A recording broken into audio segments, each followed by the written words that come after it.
Essa questão dos crimes terem diminuído no Brasil, você acredita que se deve ao armamento do pessoal? Que aumentou muito? Não, então, depende de que crime que você está dizendo. Feminicídio eu acho que aumentou, né? Aumentou drasticamente, né? É o que vocês mais têm registrado no... Então, homicídio, o feminicídio aumentou muito, principalmente na época da pandemia, né? Você tem agora a região do centro que está insuportável, né? Com roubo de celular, você não pode transitar. Mas não tem homicídio, é mais roubo, né? Então, é que eu não consigo te dar um dado de homicídio total, porque eu trabalho só com homicídio de autoria desconhecida. Os homicídios de autoria conhecida e os homicídios onde a vítima é socorrida, não é a nossa equipe. Não é que não tem necessidade. É que no de autoria conhecida, você já tem tudo ali materializado, né? Você já tem o autor, né? Foi ele, fez por isso, aquilo, outro. E aí vai acontecer o inquérito, vai ter toda a constatação das provas, tal. Mas você não tem aquela incógnita total de quem é o autor. Né? Você já tem o autor lá. E o departamento de homicídio, ele cuida só de autoria desconhecida. Então, ele é especializado nos homicídios onde ninguém sabe quem matou. E precisa de uma outra investigação. Então, aí você você vai se aprimorar em homicídios de autoria desconhecida. Você chega no local com outra visão. Você chega no local de feminicídio, onde você sabe que o cara está foragido, né? E que testemunhas viram e todo mundo sabe que foi ele, você já constatou ali, né, que foi um feminicídio. Você já tem o autor claro ali. Você chega num local de homicídio de autoria desconhecida, eu sou ameaçada pela Aline, mas também devo dinheiro para o Ricardo, mas também discuti com você e também sou sua ex-mulher. Quem matou? Não, e às vezes você não sabe nada, porque não tem nada ali. Ninguém nem sabe nem quem é a pessoa que tá ali. Isso mesmo, caída. entendeu? Eu acho que a polícia sabe, sabe? Então, eu assim, acho que a polícia tem um faro que chega no lugar e fala assim, foi aquele ali, agora eu só preciso descobrir como que aconteceu. É porque eu acho... Pode falar. A gente recentemente fez um local que a gente tinha uma suspeita, né, de uma autoria. E durante o local, que se estendeu pela madrugada toda, até estávamos juntas, eu e a Thelma, a gente foi numa equipe maior, porque era um local bastante complicado.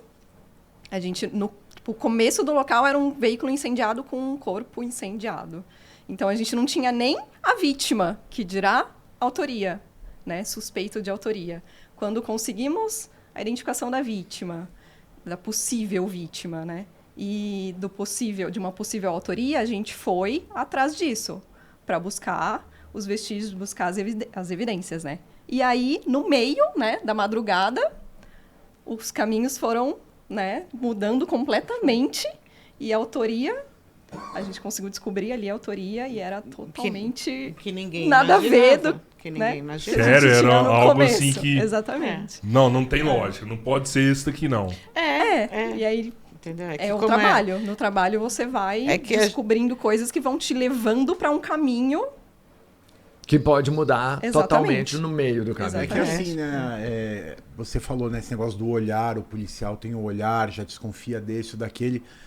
A gente tem que... Uma coisa que é legal ficar clara sempre é que a perícia criminal, o perito, o fotógrafo, o desenhista, o médico legista, né, lá no IML e tal, a gente trabalha com a prova técnica, né? Com a prova técnico-científica. A gente trabalha com aquilo que é objetivo, né? Não é subjetivo, não é o testemunho, não é a confissão. A gente trabalha com aquilo que a gente consegue provar através de metodologias científicas. Então, por mais a gente... a experiência, o tino policial, a casuística, né? A quantidade de casos que a gente vai atendendo, isso aí tudo vai nos trazendo uma bagagem de experiência. Mas a gente sempre tem que estar aberto para qualquer coisa que possa mudar. E a nossa opinião, muitas vezes, ela vai ser contrariada por aquilo que a gente tá vendo no local de crime. Então, às vezes, nós somos seres humanos, a gente tem opinião. Às vezes, assim... num caso que parece ser um feminicídio, assim, pode parecer muito que seja o marido, porque era um marido que eventualmente Violento, que já tinha um histórico de Traído. violência. Pode até ser. Mas se as provas, se os vestígios nos levarem pro vizinho ou pra amiga que tava tendo um caso com o marido e aí por isso matou a mulher para ficar com o marido dela, apesar do marido ser violento, ter todo esse histórico, é pra esse caminho que a gente vai. Porque, olha como é complicado. Você chega num local, vamos falar de novo do feminicídio. Então o cara fala assim, não, realmente eu estava me relacionando com ela, mas... Tá, daí você vai e vê que o cara tá com a camiseta rasgada. Você fala, essa camiseta você rasgou aonde? Eu esbarrei ali no portão e eu rasguei.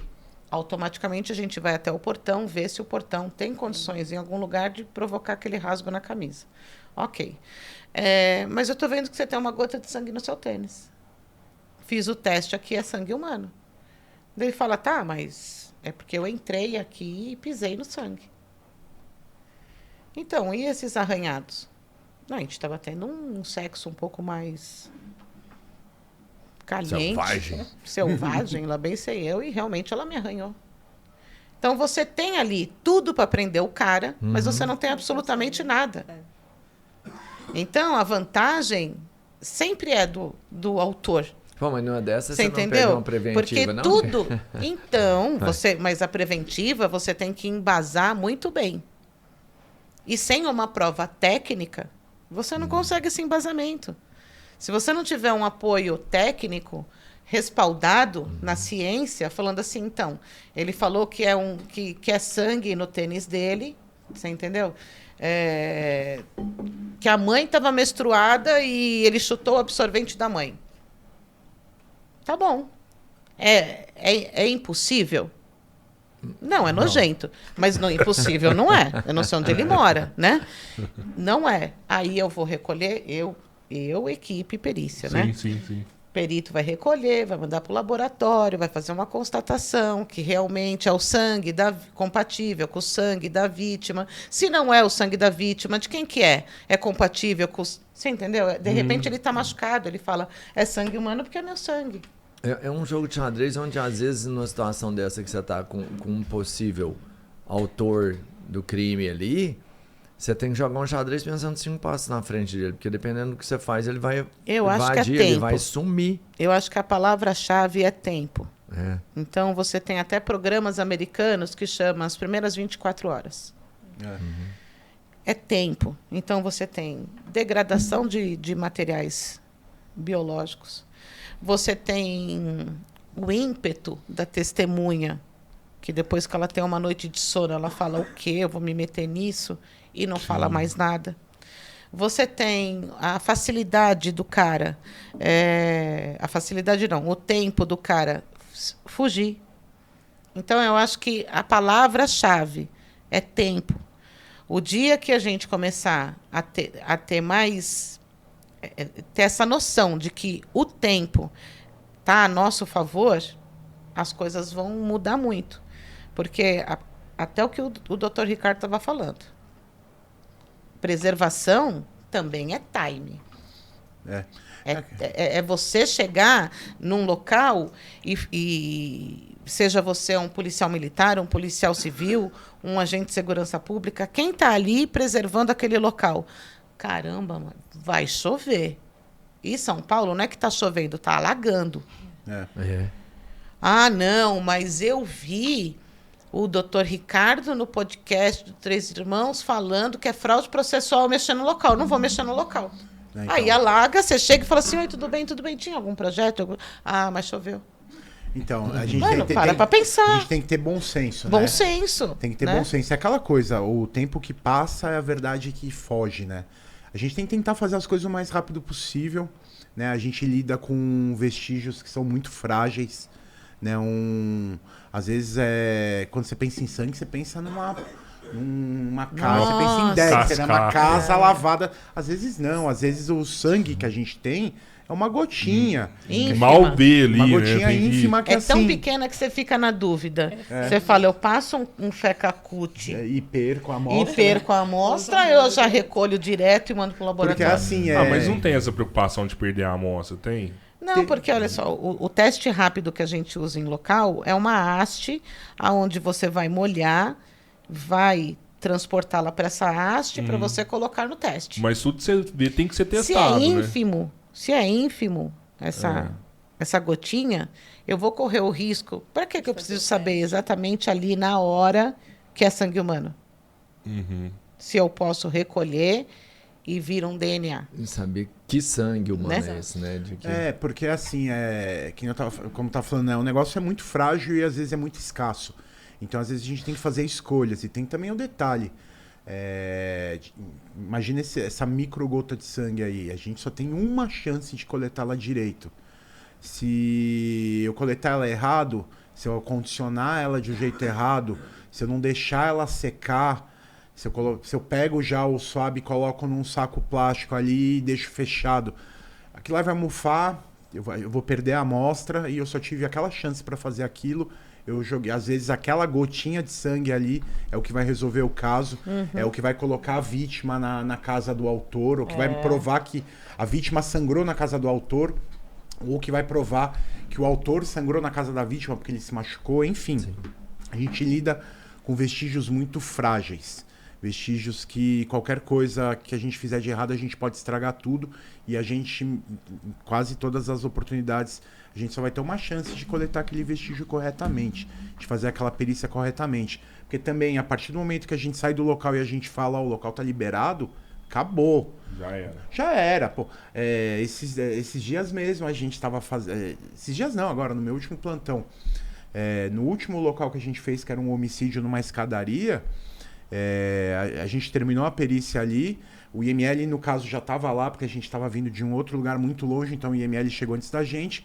No que eu terminei a perícia, o que eu virei as costas para ir até a viatura, levar os vestígios, colocar os vestígios lá, limpar minha mão com álcool, assim, o que eu virei para trás, o IML já tinha levado o corpo.